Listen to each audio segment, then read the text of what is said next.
Welcome to the Opening Bid Podcast. I'm Yahoo Finance Executive Editor Brian Sozzi. Like I always say, this is the podcast that will make you a better investor and a better leader. Before we get to our featured interview of the episode, have to, of course, do our stock of the day, and that is Amazon. You know, my instinct was to hit Apple off of this new $500 billion investment in the U.S., but no. I want to get you ahead of some Amazon news coming later in the week, potentially.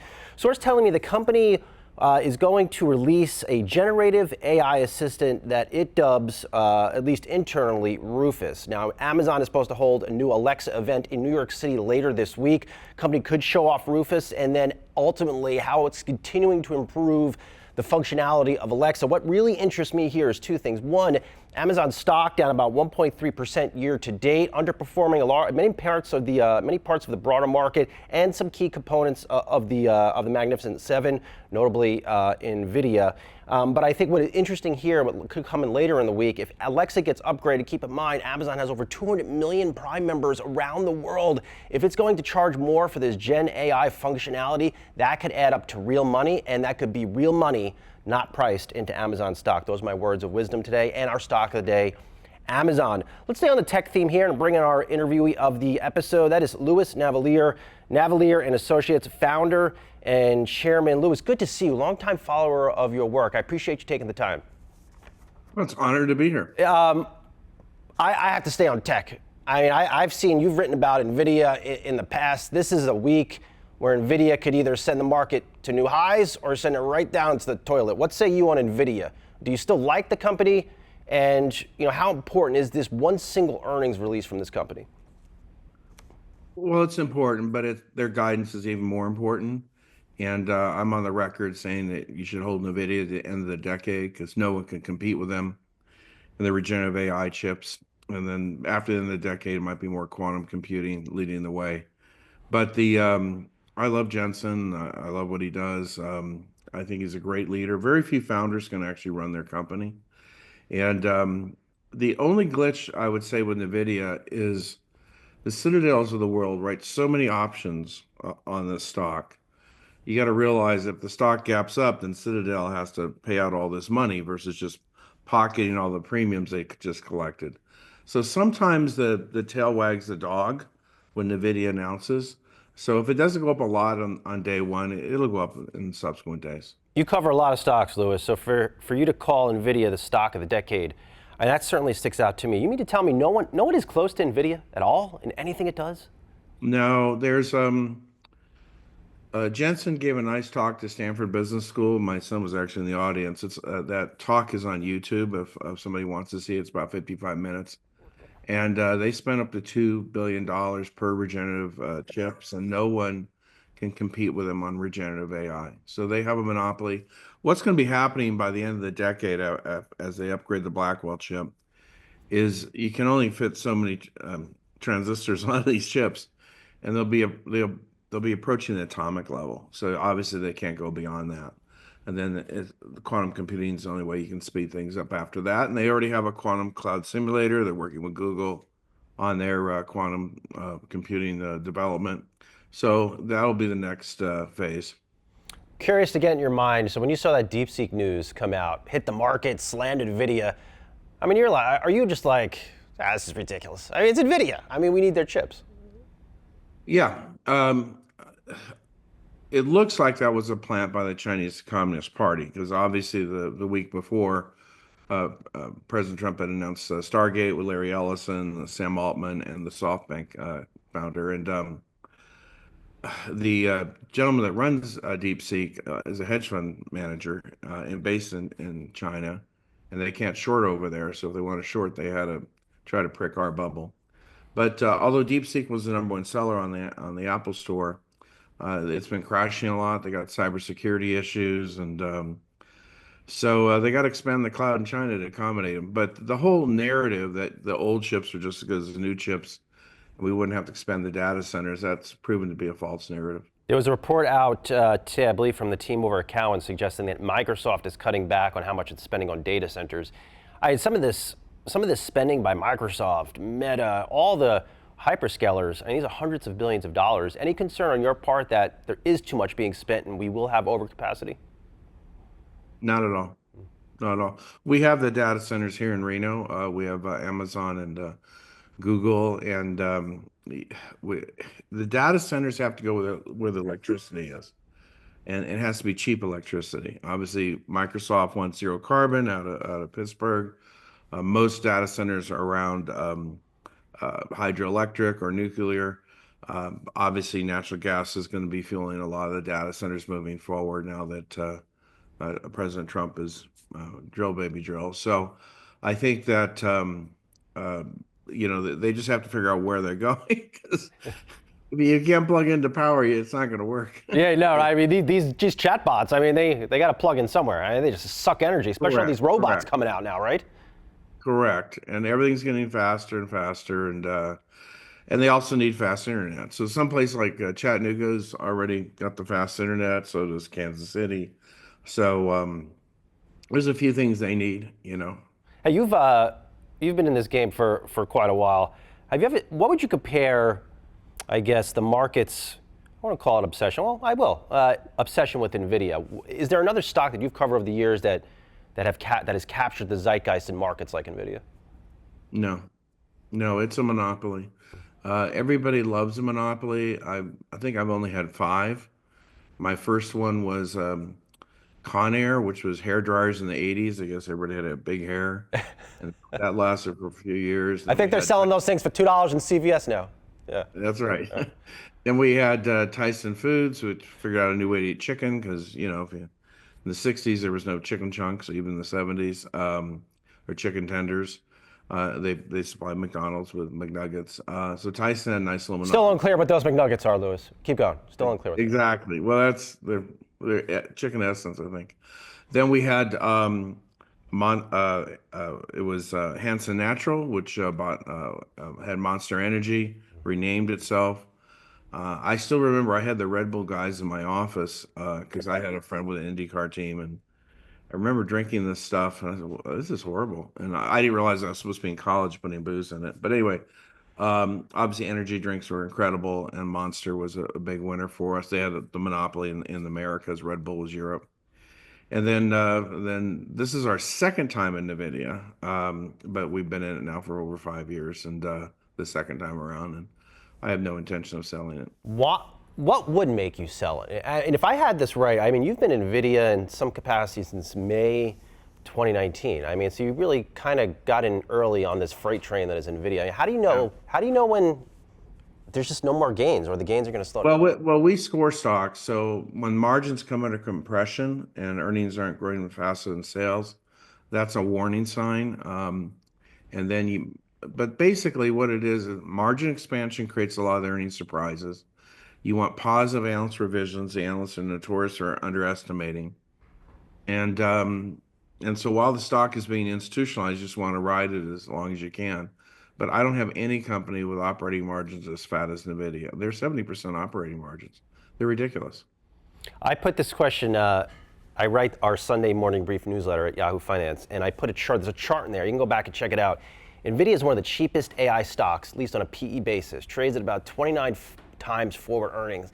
I can't figure out why it's so cheap, but is it because, I guess to your point, analysts have not marked their estimates quick enough on this company?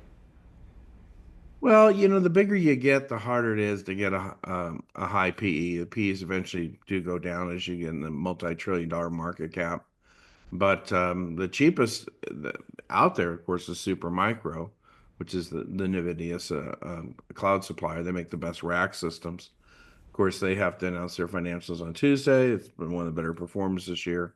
But it looks like that there's been a lot of short covering in that stock. Some of the folks that I've talked to, Louis, suggest that Nvidia, they're going to beat big when they report, or likely to beat big, but they could offer a little bit of a disappointing first quarter outlook. Do you think that sends the market into a tailspin? No, but the problem is the order backlog is big, okay? And if they can't fulfill all the orders, okay, it just gets added to the backlog. And some of these companies, I'd pick on Supermicro, which obviously use the NVIDIA chips for their rack systems. That company has a 4 to 5 year order backlog. And that starts to confuse Wall Street. Like, why can't you deliver? And obviously, there's only so many of these Blackwell chips that can be made from in Taiwan. Are there other, if one is bullish on Nvidia, where else can they play? I mean, are you involved, do you have exposure to the Nvidia supply chain or any ancillary trades? Yeah, I mean, we have a lot of the data companies building out the data centers. Quanta Services, BWR, just beat. That's a good example. MCore would be another one. I like a smaller one, AGX, RGX. I picked up a couple of biotechs that have fat operating margins, and they're fulfilling their products now. Most biotechs don't make money, but I have two of them that do. So I go wherever I can find a niche, a monopoly. A good example would be, I guess the best AI appliers right now are the companies that have direct sales models. One I've already sold, but I made a lot of money on was Elf Beauty. They redefined how you do cosmetics. Although Elf's products are in Target and everything, but they dealt with everyone Their first. packaging is so great. It feels like Yeah, you're spending 5 times more than what you are when you get their products in Target or Walmart. I yeah. mean, they do a good They, job. they revolutionized cosmetics. But obviously, if you're a 60-year-old Samoan lady, you get different makeup than if you're a 15-year-old girl. So, they do this direct marketing really good. One of the more interesting stocks to watch is Revolve Group, RVLV. They sell all through influencers. They have a store in LA where they're headquartered. They just built a store in Aspen. But this is high-end stuff, but they all sell through influencers. So we're direct sales models are naturally empowered by AI, and every company has to go more and more direct. But even the WalMarts of the world are more efficient now, and with their direct sales, and so is Costco, and Yeah. obviously Amazon pioneered it for everyone. You know who else wears a different makeup from those two folks you mentioned? Aging millennials such as myself who are in media for a There you business. go. Louis, hang around for a quick break. We'll be right back on Opening Bid.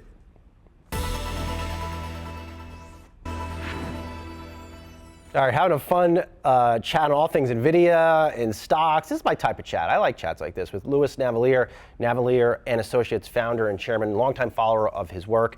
Let's broaden out beyond Nvidia, Louis. I mean, what I've noticed in the market the past week or so, some of these leading stocks, besides Nvidia, have started to weaken and break down. Any red flags there for you? No, it's natural. I just wrote a book. We talk a lot about seasonality, but essentially we have about 4 months a year where the markets are efficient when earnings are coming out, and then we have about 8 months of mean reversion. So when stocks celebrate their earnings and let's say they go up 12%, they're going to have to give back 4 to 8%, usually a third or two-thirds. So basically, mean reversion is kicking in now, and they'll use any excuse to trigger it. But the truth of the matter is, earnings have been spectacular. So sales, they're going to be spectacular the rest of this year. What we call the velocity of money, how fast money changes hands, is picking up. The manufacturing recession is over. We get a peace dividend that we could literally temporarily hit 5% GDP growth later this year. We can't sustain that, but there's just a lot of exciting things happening. Obviously, President Trump wants everybody on shore. That's it's going to be interesting when Germany just had an election. We'll see if they turn their nuclear power plants back on, but if they don't, Trump wants them to move all their manufacturing to America, and he'll give everybody the work visas, and they can set up shop here. Because what's happened is when they turn those nuclear plants off, they destroy their manufacturing economy. Can't compete. Do you think there are, though, seeds being planted of a first half correction? I look at the tariffs. There could be more coming, but there are already some now continuing to be in place. I look at the Fed, unclear what they may do on with interest rates next, but it doesn't seem like they're inclined to cut them. I mean, those could be, if those were going in the other direction, those would be positive catalysts, but they're not. They don't seem stocks favorable, I guess. Well, I'm on the record. The Fed will be cutting 4 times this year. The dot plots don't look out that far.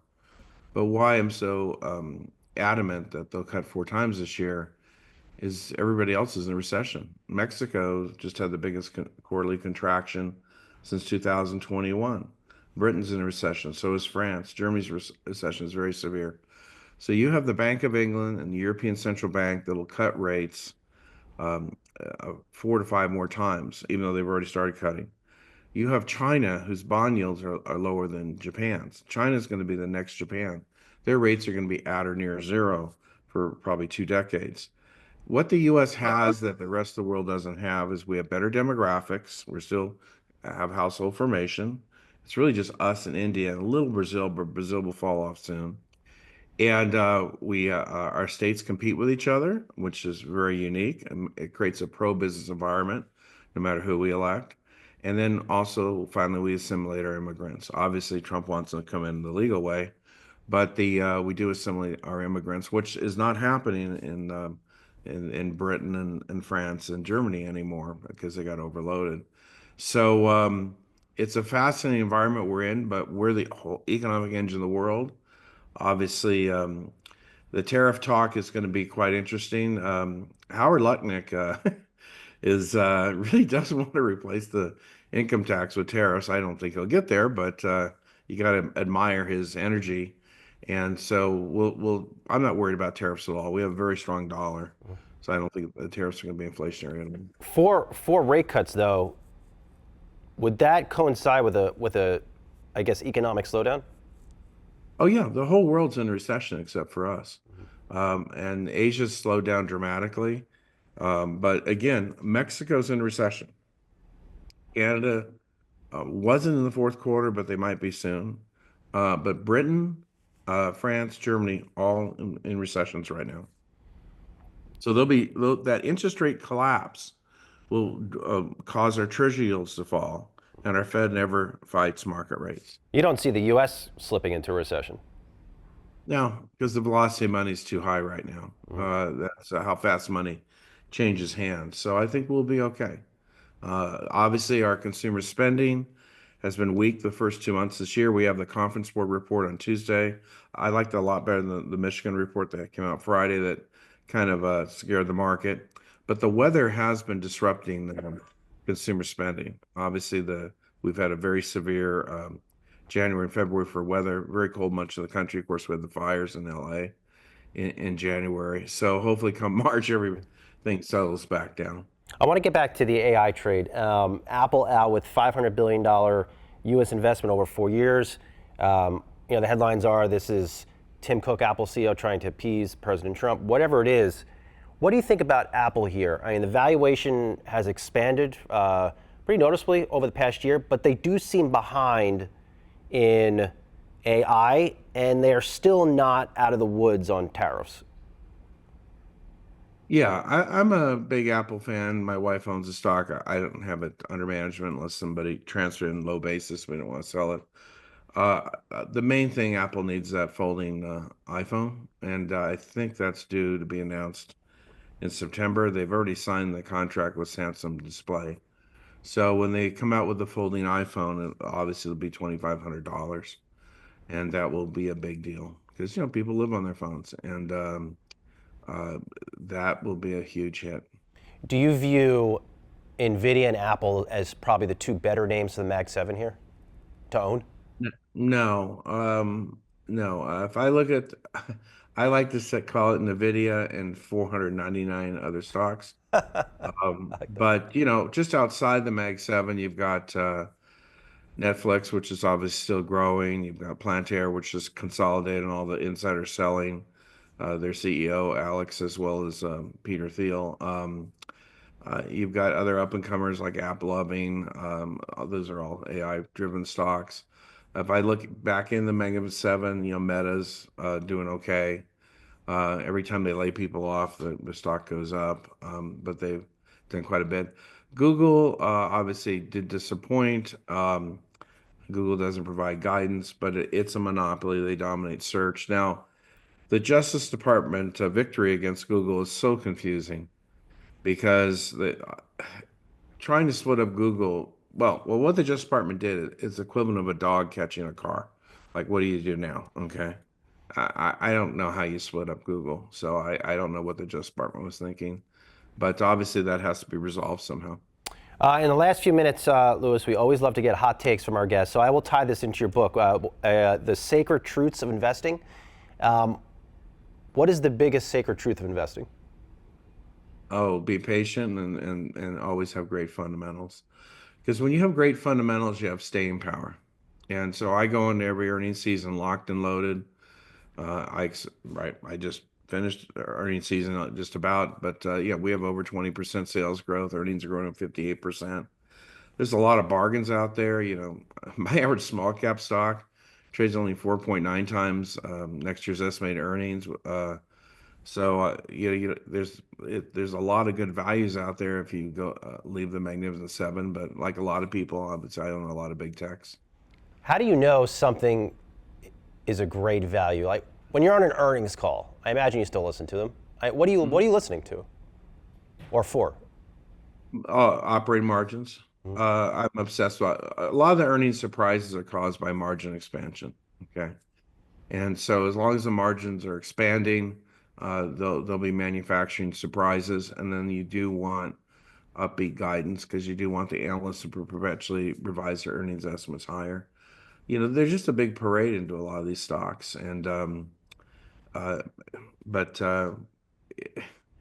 margin expansion is my thing. My stocks always have a great surprise history, and I usually ride them 4 to 5 quarters. We want long-term gains, pay less taxes, and I'm not a trader. I'm an investor, but every now and then I find things I can hold for 4 or 5 years. But eventually I sell. I sold Novo Nordisk a few months ago because their margins came under compression. I mean, everybody's selling these weight loss drugs. I mean, I'm seeing ads. Maybe I should get into this business, Louis. Maybe I could start selling this stuff.